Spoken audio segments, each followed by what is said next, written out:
Hello, my name is Robert J. Ray. I'm president of the Organism Chapter 4. I'm coming at you this time, and I'm talking about teen suicide. Teen suicide is getting to be a very complicated issue in today's world. Now, when I was coming up as a teen, we hardly had any suicides. I remember when I first got a bad case of poison ivy when I was 4 years old.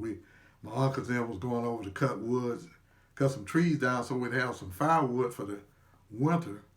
And I wanted to go. I wanted to go. So they got me in the wagon. We went over there. And so while they was cutting the trees, they told me to go over there and sit down in the grass. But I said, I must sit down in some poison ivy, man. And that poison ivy just messed me up. And ever since I was 4, and as I came up as an adolescent, then I got to be a teenager, every year I would break out in all this poison. I would be just like a monster every year, every summer. And I would have these big blisters in between my fingers. And if they bust, the water that ran out of those would cause more blisters to come. So I had to just have these blisters and let them go down on their own and not bust them.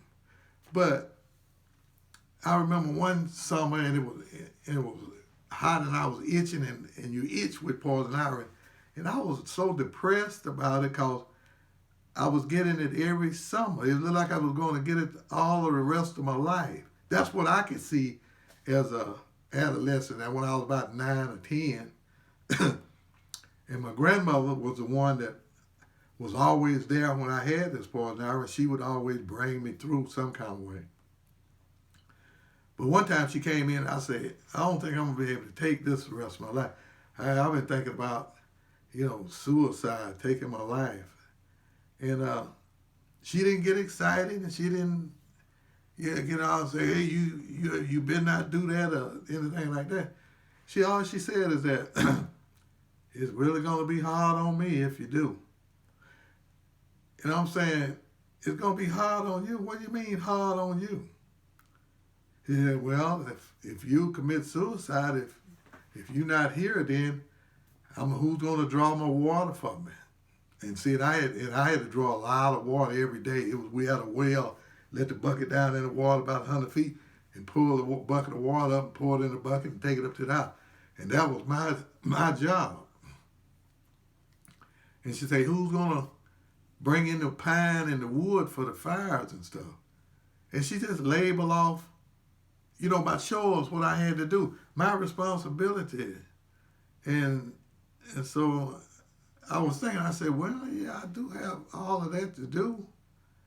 And if I left, it would be on her. So that kind of got me out of that thinking. I mean, that's the way her psychology was. You got responsibility. Who's going to do your job if you die and you gone? So that did it for me. So I knew that it was temporarily, but it was just, at the time, it was such a miserable state to be in. And by the by, in my junior year in high school, I didn't get it. So I was happy about that. I said, well, I went through that. And I hadn't got poison ivy since that time. And so if I'd have committed suicide when I got to the junior year, then it didn't happen anymore. So I didn't do it, and it came out okay. But teens, a lot of you think about committing suicide. And all it amounts to is bad mental health. And a lot of people have bad mental health. Go on my channel, the Organism Chapter 4, and look at my mental health session that I had. That means that everybody's on the mental health continuum, and most of us are in the middle, and we have good mental health. But when something come in on us, we slide down on that mental health continuum from maybe a 6, 5, we slide down to a 4, 3, and we experience that episode or whatever problem that is, and then we slide back up to normal, and then we go on with our life. But sometimes it's hard for a teenager to come back up. He slides all the way down to the suicide level. That's down by a 0 or 1 down there. And if you'll see what I'm saying when you look at my mental health continuum session. But this at this day and age, teens are really put in a bad predicament because of the pandemic. See, the pandemic is causing a lot of teens to get into a depressive state. And they call this depression. And that's what it is. But see, what teens don't understand and what a lot of doctors don't understand is that depression is a spiritual problem. It's a spiritual disease. It's because it's on the inside of you. And you're dealing with it on the inside. It's just you and the depression spirits that's inside you telling you that you ought to kill yourself. That, hey, the world will be a better place without you. You will be out of this predicament you're in. You'll be out of the pandemic. You'll be out of the isolation. You'll be out of the loneliness. But this is just what the spirits be telling you to do. And then a lot of times, the doctors, when they deal with it, they will give you some medication. And instead of that bringing you out of depression, that pushes you further into depression because now you're not in your right mind at all. The drugs is in your mind. And the spirits, they thrive on people taking medication because it does things to your psychic. You're not in your right mind, and that's when the spirits come in on you. So in order for you to get out of this spiritual disease, you've got to talk to someone that can talk you through this.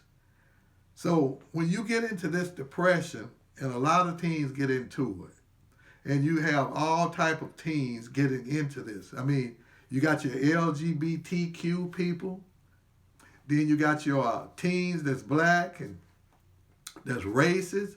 They think about the racism. Then you got your homophobic people and the teens. They are homosexuals and they want to live like they are primed to be, or either like they think they should be. If they think they are gay, well then they may want to live like that. But there's so many individuals that's pushed away from teens being gay and transgender. And then there's a lot of black teens who experience coming up in the neighborhood where there's gang banging and shooting and everything. And a lot of their friends have gotten killed by gunshots. And they are afraid and they are in a lot of anxiety.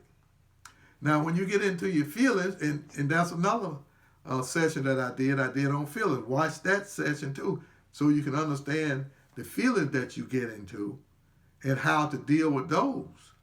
And when you get into those feelings, we can see those, but we can't see depression because that's an internal thing. We can see you when you get into anxiety. You can be fidgety. We can see you when you get sad because it's on your face. These kind of feelings, we can see you in your joy, and we can see you when you get excited. We can see that on the outside of yourself because your face and the way your demeanor is, that's going to tell us that, hey, he's excited. He's looking sad. And when you get angry, it's the same thing. We can tell when you get angry. So, but when you in a state of suicide, people can't tell that. Now, when people talk about suicide, it always happens in the now. And what I mean by that is like, if you say you're going to commit suicide tomorrow, then really, there's nothing to worry about until tomorrow, is it? So, when you're talking about suicide, it's always in the now. It's happening. You're thinking about it. Your mind, the thoughts in your head is telling you that you need to commit suicide. But the reason that a lot of teens are in this state of mind is because they don't have any responsibilities. The teens today, they don't have anything to do. When they wake up in the morning, 24/7, they are getting their needs met. They are trying to get their needs met. They are trying to get something to eat, something to wear. Okay, they are trying to get their emotional needs met. They looking for love from their parents, from their aunts and their grandmamas and everything. They're looking for that. Then they're looking for social status. They're looking for their friends to include them in whatever. So when these things are cut off, then this causes a depressive state to overcome the teenager. If he's got to be in his room because of pandemic, then he's there alone. And when you get alone, your bad thoughts begin to rise in your mind. And you get to thinking about, how long is this going to last? Oh, this is such a hard time for me. And you get to feeling sorry for yourself when you should, all you understand is that you have to humble down and adjust to it. This will pass too. And when you're up in there, you're going to see your friends again. And then a lot of times, you can talk to your friends on your smartphone now, and they can give you encouragement, and you guys can give each other encouragement. So when we're talking about suicide, it's really a selfish state of mind and a selfish thing to do. Because here you're saying that, oh, life is not treating me like I want it to treat me. It's not going the way I want it to go, so I'm going to kill myself. See, but this is just a selfish attitude to have. I remember one time I was thinking about how sad my life was. I was in a court situation. They were trying to prosecute me for simple assault on the job. They fired me, so they trying to put me in jail. They took my job away from me. They were trying to destroy my life. And I was just sitting there and thinking about, oh, woe with me. And this film came on, and it was about a little African guy, little African dude, 6 years old. And his parents both had died from the AIDS virus. And they lived in this little hut, just about as big as this room is. Might not have been. And now here he was, a little 6-year-old guy, and he had a 4-year-old sister and a 2-year-old sister. And he had to take responsibility for bringing them up and taking care of them. Every morning, he had to get up and go out and start begging and start asking people, can he do something for them so he can make some money, he can make can they give him some food so that he could feed his 4-year-old sister and his 2-year-old sister. And I looked at that, and that hit me just hit me like a ton of bricks. I say, now, Ray, look at that. Now here this little guy is. He don't know what tomorrow over. And see, this was in Africa. This was where you had poisonous snakes sliding around in and out. You had lions that would come in and take little kids. And he had all of this big mountain to climb every day until somebody came in to help, and didn't look like anybody was coming in to help. And how you could let that, I said to myself, if I was a rich man then, I would go and find that little guy and his sisters, and I would make sure that they had a chance in life. But at that time, I couldn't do anything. But that let me know to get up off my pity pot. Stop saying that, hey, woe with me. When here this little guy is, he got to get up and struggle every day to take care of a 4-year-old sister and a 2-year-old sister, and he is not but 6. But that had a profound effect on me. That's why I don't feel sorry for people now. I don't care who it is in America. I don't care what happened to you. I always think about that little boy and what must be going on now. How is he doing now? Did they survive? And I just don't feel sorry and sad for people. I don't care who it is in America. Because everybody is responsible for their own being and their own life and their own joy and their own happiness. Like my mentor told me back in 1975 when he was training me and I was his protege. He told me that everybody's ass is up for grabs. Just because your family, your mom and daddy got good jobs and they make a lot of money and they can buy you anything you want, and y'all live in, beautiful home and stuff. But you see how quick that can all be taken away. You got friends, you got the best schools to go to, but just like that, all of that can be taken away. That's what it meant when my mentor told me that everybody's ass is up for grabs. You can be just going along today, and tomorrow it can all be gone. Just like a lot of the teens, they love to go to school, they love to dress up, they love to drive their cars to school, they love to go in and talk with their friends and see their teachers and just enjoy themselves. And then all of a sudden, bam, it's gone. Now what do you got to do, teen? Now you're stuck in your room. You got to do your lessons by yourself. Nothing to bounce off of each other. What is that question there? You can't cheat at all now because you're there by yourself. And this get to be a drag. It get to be a depressive thing. But you can't feel sorry for yourself, teen. You can't say I'm going to kill myself just because this is happening to you. You have to learn how to humble down. And see, in most teens in America, they won't humble down. When some adult talk to them, when their teachers talk to them, when their grandparents talk to them and tell them, that you should do it this way, they won't humble down because they want to do it their way. But until you learn how to humble down, teens, you're going to get in a suicidal state from time to time. And a lot of times you may try to pull it off. A lot of teens have tried to commit suicide, and some were just doing it for attention. But if you really wanted to commit suicide, you could do it. Can't nobody stop you from committing suicide. But let's look at where you're coming from. Everyone is also on a life and death continuum. Down here, when you was born, remember? Okay. And down here is when they say you're going to die. Out here when you're 75 or 85 years old, this is what the pneumatic scientists and this is what everybody thinks is going to happen in their life. You're going to be born, you're going to be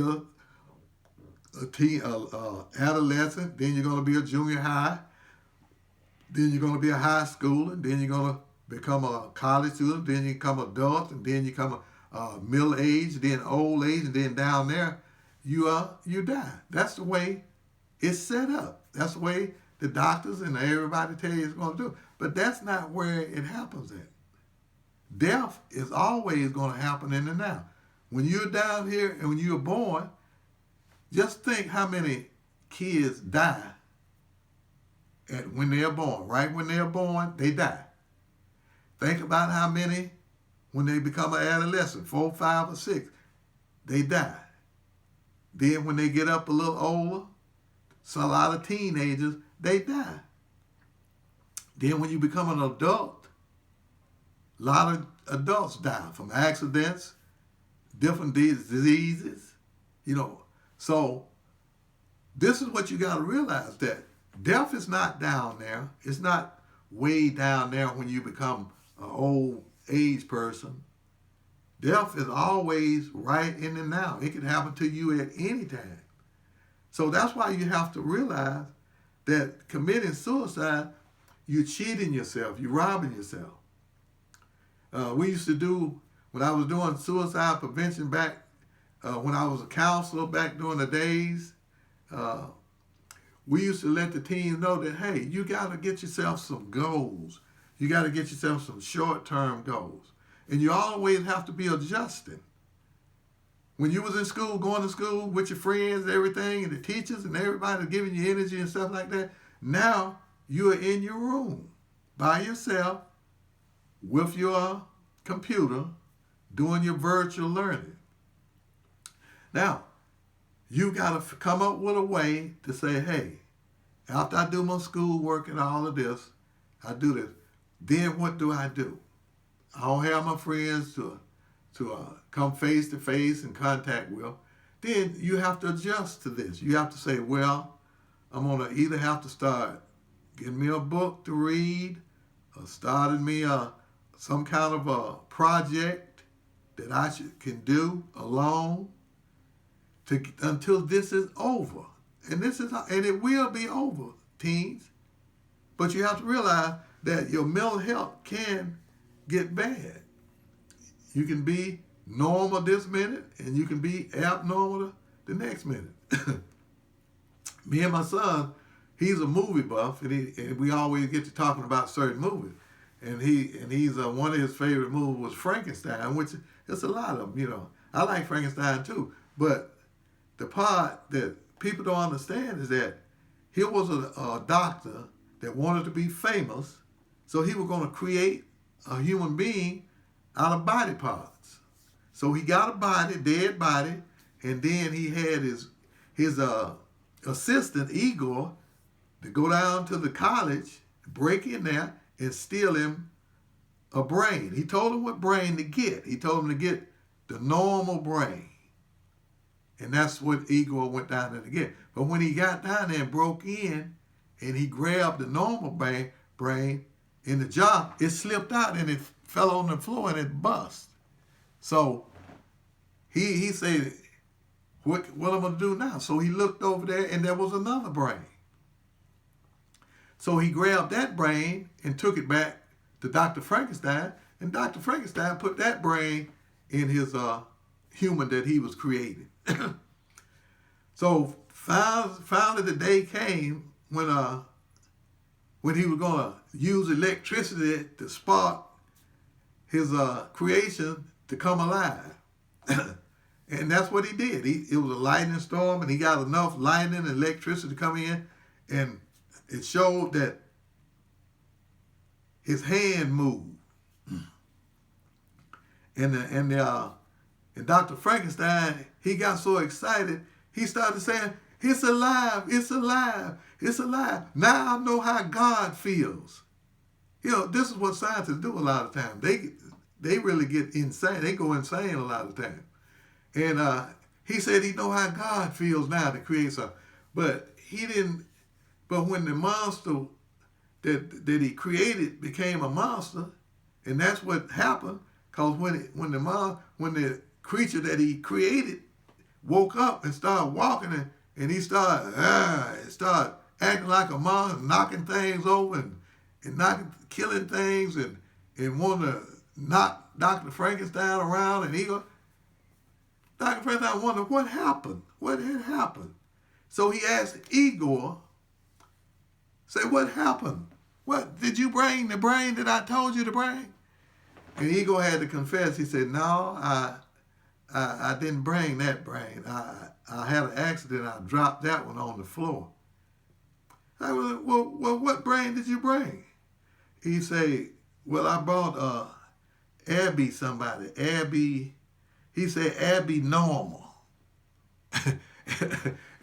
Dr. Frankenstein said, oh, he said, no, that meant it was an abnormal brain. So now he done created a human being with an abnormal brain, but Igor thought it said Abby normal.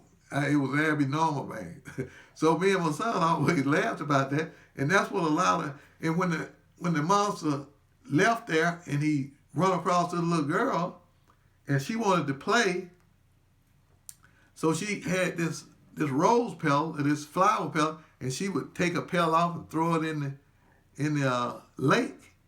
And then he would take one and throw it in the lake. Then she'd take another one and throw it in the lake. And then when it got down to all of the petals was gone, the Frankenstein, the monster, looked around and said, wasn't nothing else to throw in there. So he picked the little girl up and threw her in the lake. See, abnormal brain. See, this is what happened when you let your brain turn to abnormal. And it was true. So then now he's a monster. So everybody wanted to kill him then. And they end up trying to kill him and burn him up. But this is what happened when you become abnormal and you started doing things that normal people are not used to and are not ready for and can't understand, then they want to destroy you. They want you to get rid of you. But you can't do that because all of this stuff is painful. And we used to do an exercise. I would ask the teens, I say, if all of your pain, your past, present, and future pain, and we would get them to put it in a garbage can. And we say, put it in this garbage can. And we would say, now what would you do with all of this pain? Your past, your present, and your future pain. What would you do with it? Most all of them down to the last one would say, hey, I would get rid of it. I would throw it in the ocean. I would throw it down the volcano. But all of them wanted to get rid of the pain. But what we was trying to get them to see is that you can't get rid of your pain. Your pain is what causes you to grow. This is what makes you mature. The pain is what stimulates you to understand what life is all about. I mean, if you want to be in happiness all of the time, happy, happy, happy, happy, and it has been proven, if you are happy all of the time, you will commit suicide quicker than you would if you was in pain or in some type of sadness. If you was in sadness. But if you was happy all the time, could you see yourself being happy all of the time? You know, you couldn't take it. I remember watching Twilight Zone one time, and this guy said he wanted to be rich. He wanted to be able to do everything that he wanted to do and have everything he wanted to have and wanted to win at the casino and stuff. So this guy that he thought was his guardian angel let him have that wish, and he was out. So he could get all the women he wanted. He could get all the clothes he wanted. Then every time he play a game, it was pool, he would win, and every game at the casino he would win. And he got so frustrated and so angry about it that he didn't want it anymore. He said, look, I done had it. I don't want to. He threw the women out. He threw everybody thing out. He'd say, hey, look, I don't want this. I didn't want all of this stuff. I'd rather go down to the other place. I'd rather not be in heaven if I'm gonna have that. If all of this, if I can't lose sometime. And the angel looked at him, or the person that gave him the wish looked at him and told him, what makes you think this is heaven? See, that's what happens a lot of times. You think you really got it rough, and you really don't have it rough. But then a lot of times you think you got it made, and you don't have it made.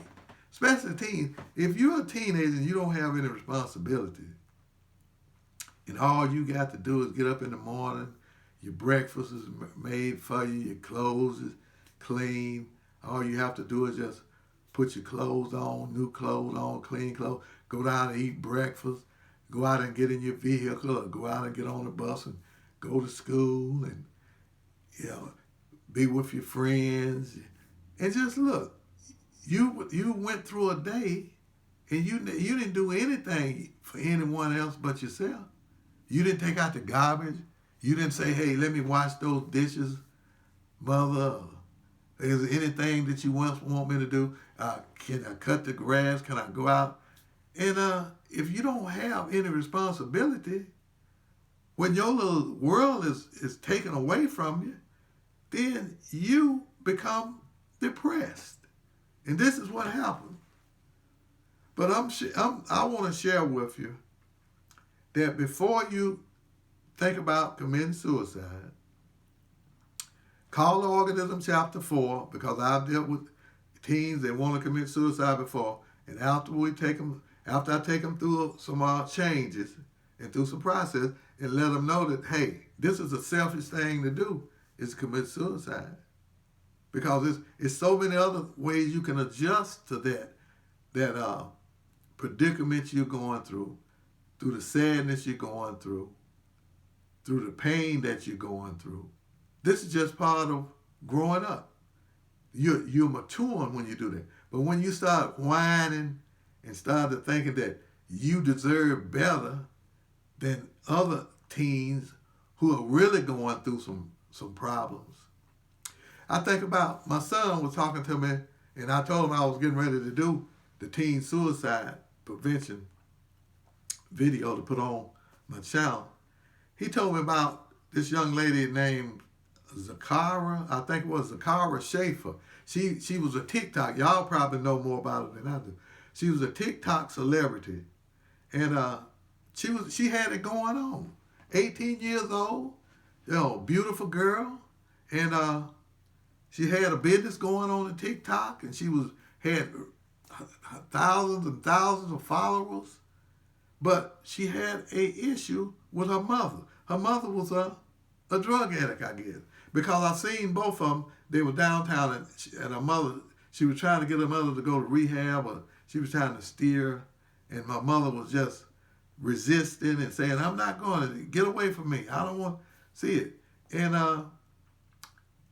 now she had all of these things going for her, but she had a mother who was an embarrassment. Her mother was making the family the laughing stock of the community. So what did she do? She committed suicide. And everybody was wondering, why did she do that? Because even though she was successful, her mother wasn't successful.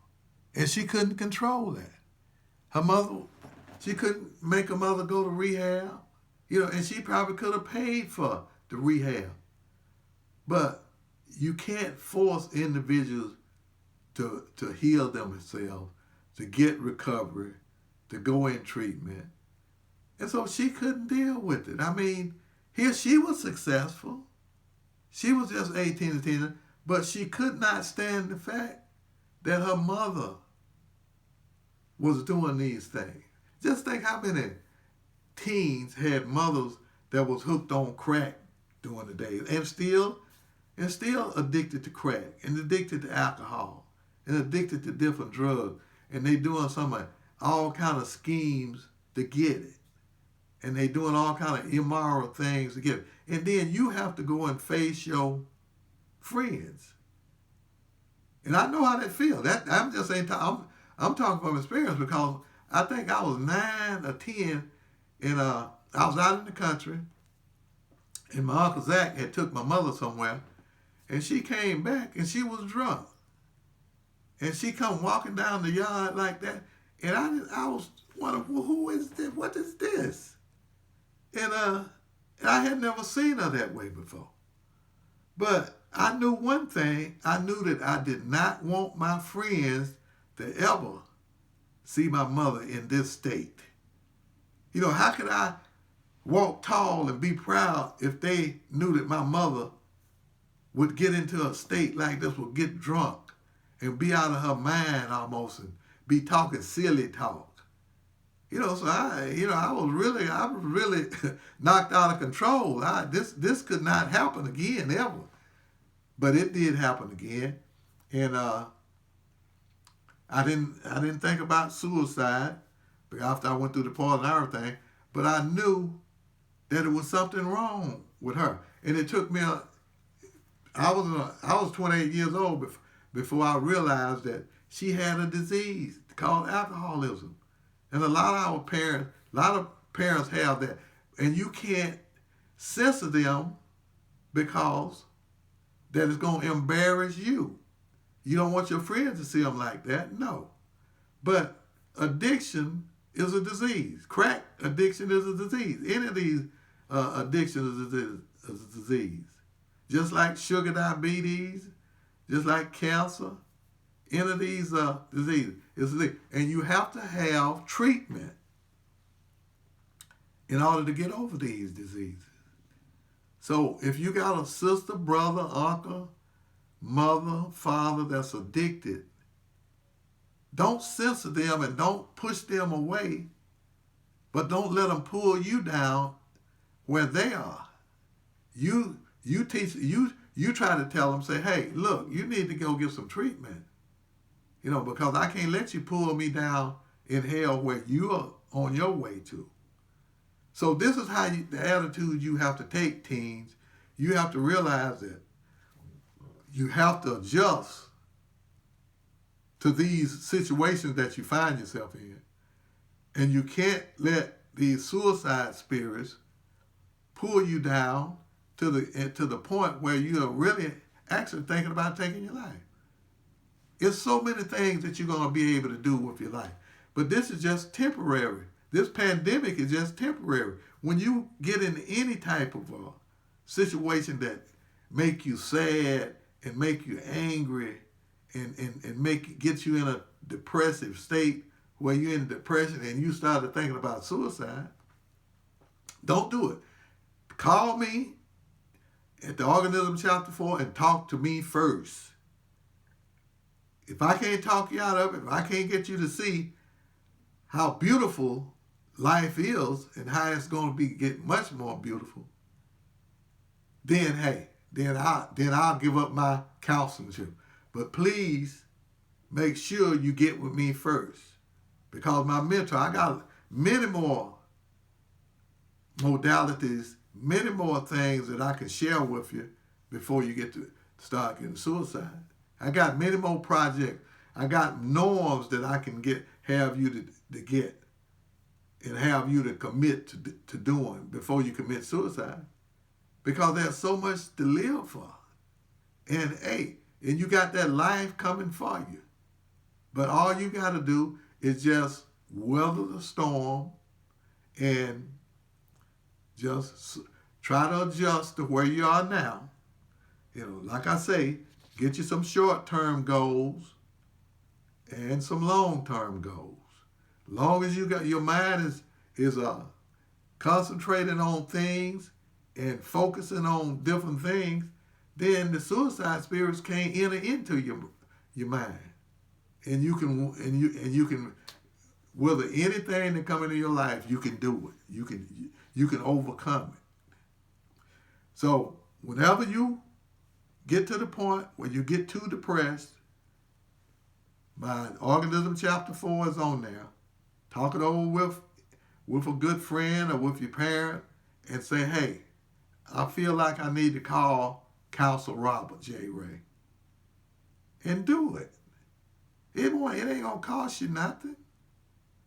Just give me a call and we'll talk it over and I'll bring you through it. I'll give you some examples of some people that's really got it going on, that's down and need to be brought up. But most teenagers, you guys, you got a wonderful life.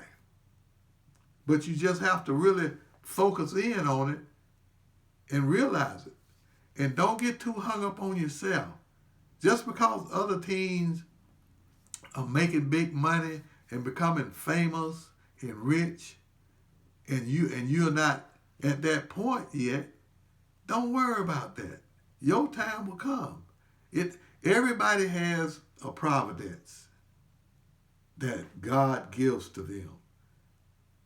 He's going to let everybody be exactly who they want to be if that's providence for them. A lot of things you want to be is not good for you. And that's why it doesn't happen for you. We're going to always have more common people and more middle class people. But these are the most happiest people. The people that's the rich people, they are the most miserable people. And the people that's poor, that don't have that much, they're just as content. Yeah, they struggle, but they love each other and they try to help each other come up in the world. And we're going to always have those people with us. So that's all I have to share.